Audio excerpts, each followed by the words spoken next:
ስልኮን ቻርጅ ላይ ሰክተዋል። የቤቶን ማብሪያ ማጥፊያ ይጫኑት እስኪ። ሲመሽ ቤቶን በብርሃን የሚሞሉ አምፖሎችንስ አስተውለዋል? ከተማ የሚያደምቅ ሕይወትን ያቀለለው የኤሌክትሪክ ፈጠራ ጉዳይ አሳስቦት ያውቃል? እንግዲያውስ አንድ ሰውን ማመስገን አለቦት። ኒኮላ ቴስላ ይባላል። ከ140 ዓመታት በፊት ዛሬ አገልግሎት ላይ የዋሉ ቴክኖሎጂዎችን በግልጽ ማየት የቻለ ባለ ራዕይ ሰው፣ ዘመናዊውን ዓለም የቀረጸ።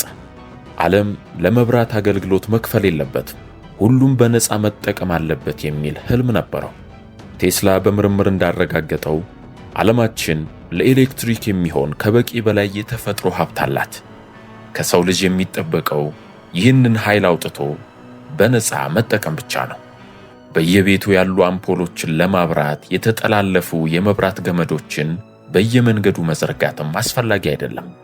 መገልገያዎቻችንን ቻርጅ ለማድረግም የገመድ ቻርጀር መጎተት አይገባም። የሰው ልጅ ባለበት የምድር ክፍል ሁሉ መብራት የለም መባል የለበትም። መብራት ማግኘት ይቻላል፣ ያውም በነፃ ይላል ቴስላ።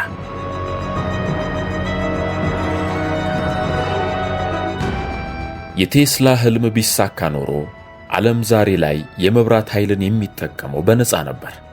ሆኖም ህልሙን በአጭር ቀጩት። የፈጠራ ሊቁ ኒኮላ ቴስላ ግኝቶቹን ይፋ ሲያደርግ የኤሌክትሪክ ነጋዴ የሆነው ቶማስ ኤዲሰንና ግብረ አበሮቹ ጥርሳቸውን ነከሱበት። ግጭታቸው ተካሮም ቴስላ ጎዳና እስኪወጣ ድረስ ሕይወቱን አመሰቃቀሉበት። በገንዘብ የከሰረው ቴስላ ሌሎች በሱ ግኝቶች ክብር ሲወስዱና ሲሞካሹ ተመለከተ። ማርኮኒ ሬዲዮ ላይ ለሰራው ሥራ የኖቤል ሽልማት ተበረከተለት። ራዳር፣ የኒዮን መብራት፣ የርቀት መቆጣጠሪያ ወይም ሪሞት ኮንትሮል፣ ሮቦቲክስና ኤክስሬይ ሁሉም የቴስላ አእምሯዊ ንብረት ቢሆኑም የፈጠራ መብትን ማስከበርና ትርፍ ማግኘት ለሚያውቁ ነጋዴዎችና መሐንዲሶች ዕውቅና ተሰጠ። የዚህን ታሪክ መጨረሻ ለማወቅ መነሻውን መመርመር ይኖርብናል። የኒኮላ ቴስላን ማንነት መረዳት።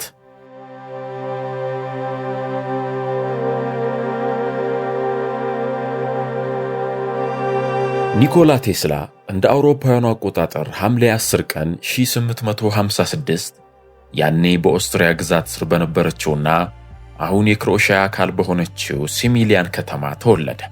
ቴስላ ለኤሌክትሪክ ፈጠራ ያለው ፍላጎት የተቀሰቀሰው በትርፍ ጊዜዋ ትናንሽ የቤት ውስጥ ቁሳቁሶችን ስትፈጥር በነበረችው እናቱ ጁካ ማንዲች አማካኝነት ነው። የቴስላ አባት ሚሉቲን ቴስላ የሰርቢያ ኦርቶዶክስ ካህንና ጸሐፊ የነበሩ ሲሆን ልጃቸውም የክህነት አገልግሎትን እንዲቀላቀል ይገፋፉት ነበር።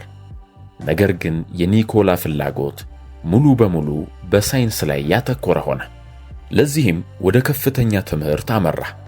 በ1870ዎቹ በጀርመን በሚገኘው ሪል ሹሌ ካርስዳት ትምህርት ቤት፣ በኦስትሪያ በሚገኘው ግራዝ ፖሊቴክኒክ ኢንስቲትዩትና በፕራግ ዩኒቨርሲቲ ተምሯል። ከዩኒቨርሲቲ በኋላ ቴስላ ወደ ሃንጋሪ መዲና ቡዳፔሽት በማምራት ለተወሰነ ጊዜ በቪካላይ ስልክ ማዕከል ውስጥ ሰርቷል። በዚህ ወቅት ነበር ኢንዳክሽን ሞተር የሚለው ሐሳብ ለመጀመሪያ ጊዜ ወደ አእምሮ የመጣው። ነገር ግን ለፈጠራው ፍላጎት ያለው አካልና አጋዥ ማግኘት አልቻለም። ለበርካታ ዓመታት ከሞከረ በኋላ በ28 ዓመቱ አውሮፓን ለቆ ወደ አሜሪካ ለመሄድ ወሰነ። እንደ አውሮፓውያኑ አቆጣጠር በ1884 በኪሱ 4 ሳንቲምና ለቶማስ ኤዲሰን የተጻፈ የድጋፍ ደብዳቤ ብቻ ይዞ ኒውዮርክ ሲደርስ አዲሱ ዓለም ለድንቅ ሥራዎቹ ሁነኛ ስፍራ እንደሚሆን አምኖ ነበር። ነገር ግን በዚያ የጠበቀው ከባድ ጦርነት ነበር።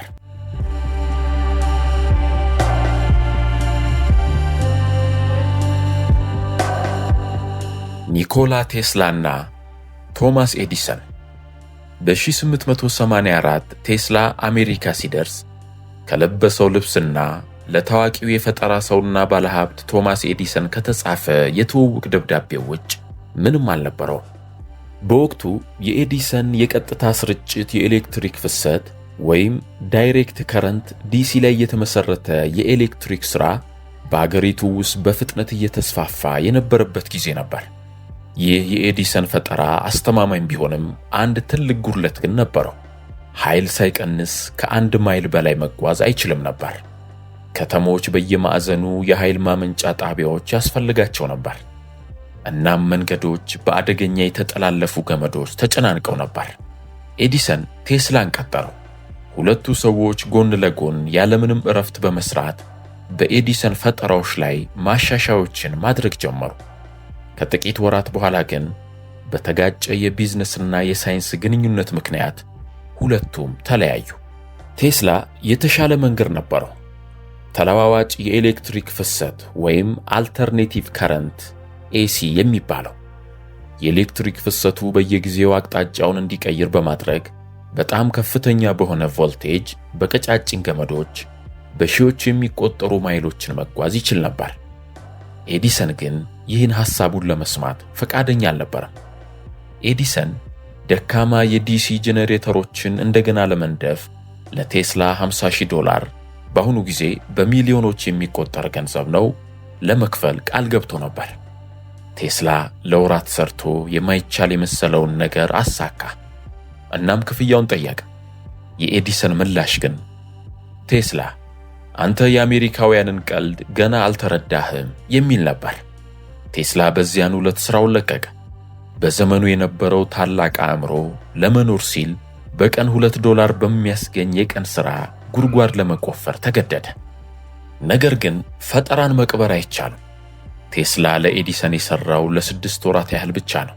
መቃብር በመቆፈር የተወሰነ ጊዜ ካሳለፈ በኋላ ሜንሎ ፓርክ አቅራቢያ በራዌ ኒው ጀርሲ የራሱን ኩባንያ ለማቋቋም የሚያስችል በቂ የባለ ሀብት ገንዘብ አገኘ። እነዚያ ባለ ሀብቶች ኩባንያውን ከሱ ቁጥጥር ስር ሲወስዱት እነዚያን የፈጠራ መብቶቹን ለከተሞች ኃይል አቅርቦትን ለማድረስ በሚደረገው ፉክክር ውስጥ የኤዲሰን ዋነኛ ተቀናቃይ ለነበረው ለጆርጅ ዌስቲንግሃውስ ሸጠለት።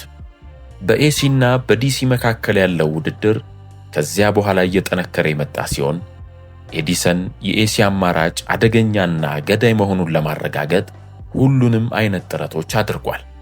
የቴስላን የኃይል ሥርዓት እምነት ለማሳጣት እንስሳትን በየመንገዱ በኤሌክትሪክ በመግደል ጭምር ጨካኝ የቅስቀሳ ዘመቻ ማድረጉ ይነገራል።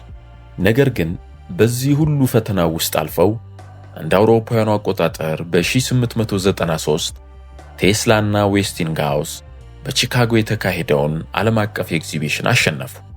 በሰው ልጅ ታሪክ ውስጥ ለመጀመሪያ ጊዜ አንድ ታላቅ ከተማ በአንድ ማብሪያ ማጥፊያ ብቻ በራች። ብዙም ሳይቆይ ቴስላ የናያግራ ፏፏቴን የተፈጥሮ ኃይል በመጠቀም ኤሌክትሪክን በቀጥታ ወደ ኒውዮርኳ ቡፋሎ ከተማ አሰራጨ። የቴስላ ፈጠራዎች። በፈጠራ ዘመኑ ሁሉ ቴስላ ለሰው ልጅ አስፈላጊ የሆኑ በርካታ ቴክኖሎጂዎችን አመንጭቶ ነድፏል። ከነዚህ ውስጥ አብዛኛዎቹ በሌሎች የፈጠራ ሰዎች ስም በይፋ የተመዘገቡ ናቸው። ዲናሞዎች፣ የኢንዳክሽን ሞተር፣ የራዳር ቴክኖሎጂ፣ የኤክስሬይ ቴክኖሎጂ፣ የርቀት መቆጣጠሪያ ወይም ሪሞት ኮንትሮል፣ ሬዲዮ እና የአብዛኛዎቹ የኤሲ ማሽነሪዎች ፈጣሪ ቴስላ ነው። ቴስላ ይበልጥ የሚታወቀው በኤሲ ኤሌክትሪክና በቴስላ ኮይል ባበረከተው አስተዋጽኦ ነው። የኤሲ ኤሌክትሪክ ስርዓት። ቴስላ ተለዋዋጭ የኤሌክትሪክ ስርዓት ወይም ኤሲን የቀረጸ ሲሆን ይህም በፍጥነት የ20ኛው ክፍለ ዘመን ዋነኛ የኃይል ስርዓት ሆኗል። ለኤሲ ስርዓት ያለው ፍላጎት እየጨመረ ሲሄድ ቴስላና ዌስቲንግሃውስ የራሱን የቀጥታ ፍሰት ወይም ዲሲ ስርዓት ለሀገሪቱ ለመሸጥ ካሰበው ቶማስ ኤዲሰን ጋር ቀጥተኛ ውድድር ውስጥ ገቡ። በኤሲ ኃይል ላይ ያለውን ፍላጎት ለማዳከም በኤዲሰን አማካኝነት አሉታዊ የፕሬስ ዘመቻ ተካሄደ። ነገር ግን ኤዲሰን ሳይሳካለት ቀረ። የቴስላ ስርዓት አሁንም ድረስ ተመራጭ እንደሆነ አለ። የውሃ ኤሌክትሪክ ኃይል ማመንጫዎች። ስኬታማ የሆኑና በቀላል መንገድ የሚሰሩ የውሃ ኃይል ማመንጫዎችን በመጀመርም ቴስላ ከቀዳሚዎቹ ነው። በ1895 ቴስላ በኒያግራ ፏፏቴ በአሜሪካ የመጀመሪያ ከሆኑት መካከል አንዱ የሆነውን የኤሲ ውሃ ኤሌክትሪክ ኃይል ማመንጫ ቀረጸ። በቀጣዩ ዓመት የቡፋሎ ከተማን በኃይል ለማዳረስ ጥቅም ላይ የዋለው ይኸው ፕሮጀክት ነው። ይህ ስኬቱ በመላው ዓለም በስፋት የተሰራጨ ሲሆን የኤሲ ኤሌክትሪክን የዓለም የኃይል ሥርዓት ምንጭ እንዲሆን ለሚያደርገው ጉዞም ትልቅ እገዛ አድርጎለታል።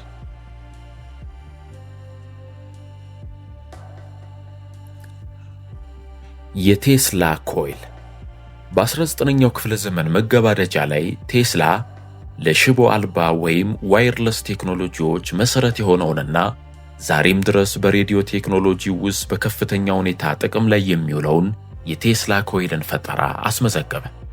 የኤሌክትሪክ ሰርኪዩት እምብርት የሆነው የቴስላ ኮይል በብዙ የቀድሞ የሬዲዮ ማስተላለፊያ አንቴናዎች ውስጥ ጥቅም ላይ የሚውል ማስተላለፊያ ነው።